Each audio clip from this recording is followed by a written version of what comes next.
Bismillahirrahmanirrahim. Assalamualaikum warahmatullahi wabarakatuh.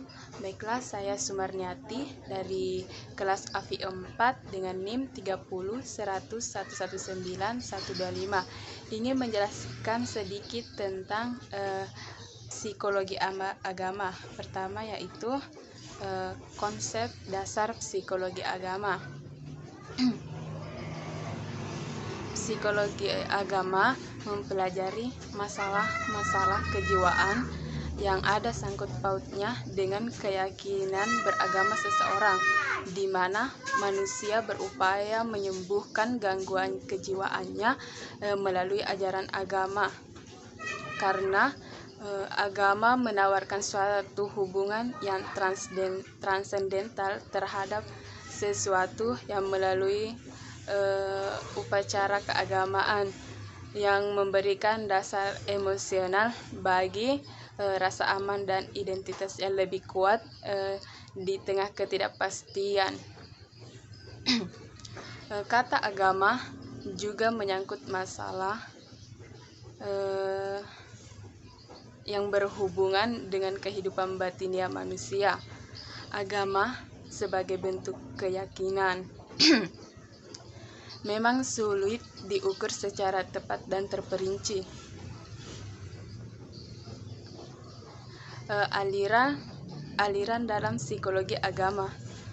Bentuk aliran psikologi agama antara lain strukturalisme, behaviorisme, gestalt fisiologi, psikologi humanistik, dan psikologi psikoanalitis.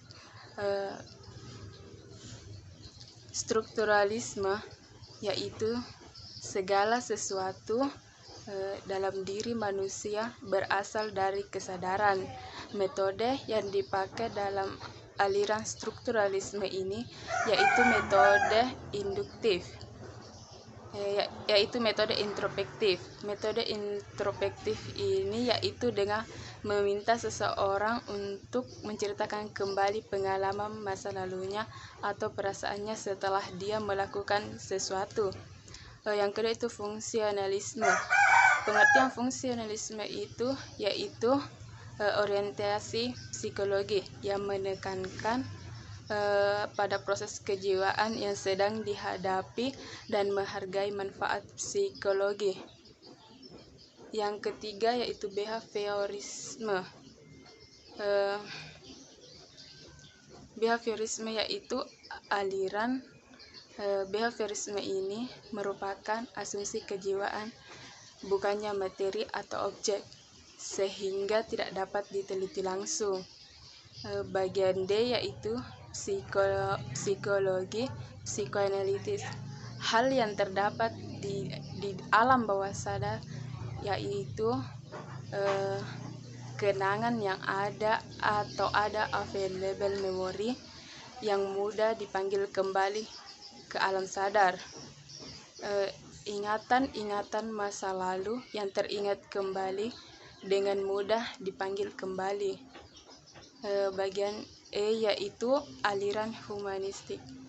Aliran humanistik muncul dari aliran sebelumnya yaitu strukturalisme dan behaviorisme.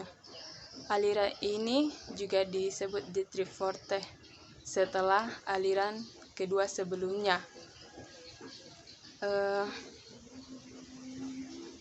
Bagian F yaitu aliran Gestalt. Psikologi aliran Gestalt memandang totalitas batin yang mengatur atau mengorganisasikan orientitas sebagai suatu hal yang utama, sedangkan elemen kejiwaan lainnya merupakan faktor sekunder.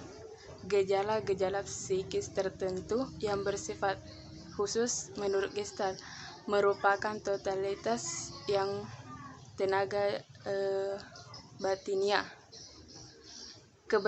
Perkembangan keberagaman pada anak-anak dan dewasa. Perkembangan pada anak-anak sangat perkembangan agama pada anak-anak sangat bergantung pada pengalaman yang dilaluinya. Seorang anak mengenal Tuhan melalui lingkungan dan keluarganya. Seorang perkembangan pada anak-anak ada 3 tingkat, yaitu tingkat dongeng, tingkat kenyataan, dan tingkat individu. Perkembangan pada remaja. Perkembangan pada remaja ditandai oleh beberapa faktor, yang perkembangan rohani dan jasmaninya. Perkembangan itu antara lain menurut Starbucks yaitu pertumbuhan pikiran. Pertumbuhan pikiran, ide dan dasar keyakinan beragama yang diterima remaja dari masa anak-anaknya sudah tidak begitu menarik bagi mereka. Yang kedua, perkembangan perasaan. Berbagai perasaan telah timbul pada masa remaja. Perasaan sosial, etis dan estetis mendorong remaja untuk menghayati peri kehidupan yang terbiasa dalam lingkungannya. Kehidupan religius akan cenderung mendorong dirinya lebih dekat ke arah hidup yang lebih religius pula. Sebaliknya, bagi remaja yang kurang mendapat siraman ajaran agama akan mudah terdorong ke hal yang seksual.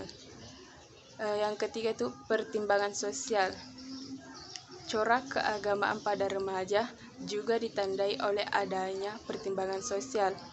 Dalam kehidupan keagamaan, mereka ada konflik antara pertumbuhan moral dan material.